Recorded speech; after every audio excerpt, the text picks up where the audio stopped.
अखन अहाँ सब सुनि रहल छियै सिकंदर सुमन के आवाज। अभी सुन रहे हैं बगैर से विकास धमाका को presented by Aruliya recording studio. हे महंगा वाला लहंगा तोहरा के दल को गे, महंगा वाला लहंगा तोरा के दल को गे, छौरी के दल को गे।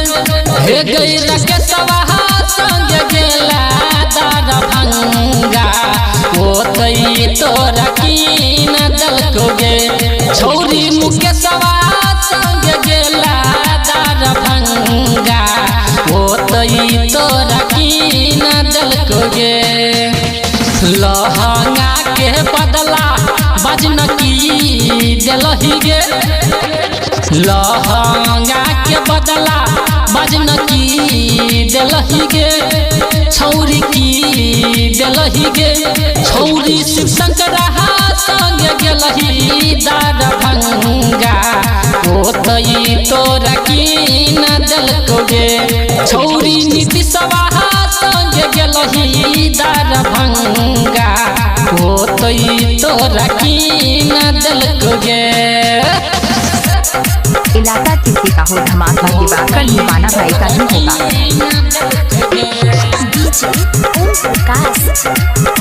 Presented by Aruliya recording studio. झूमा का झुलनिया बोलन के दल को गे, झूमा का झुलनिया बजन के दल को गे, छौरी के दल को गे।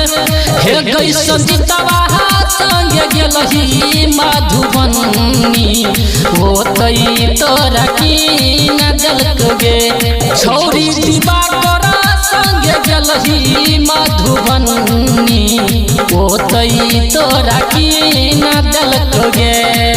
अभी सुन रहे दिवाकर दीवाना भाई को वो तई तोरा की न दल को गे।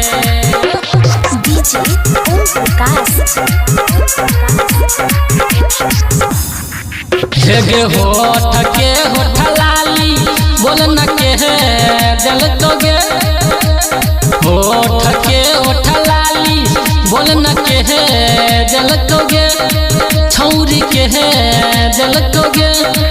हे गे गौतम संग गेलही सहरसा, वो तई तोरा की न दल को गे, छौरी राजसवा संग गेलही गे सहरसा, वो तई तोरा की न दल को गे।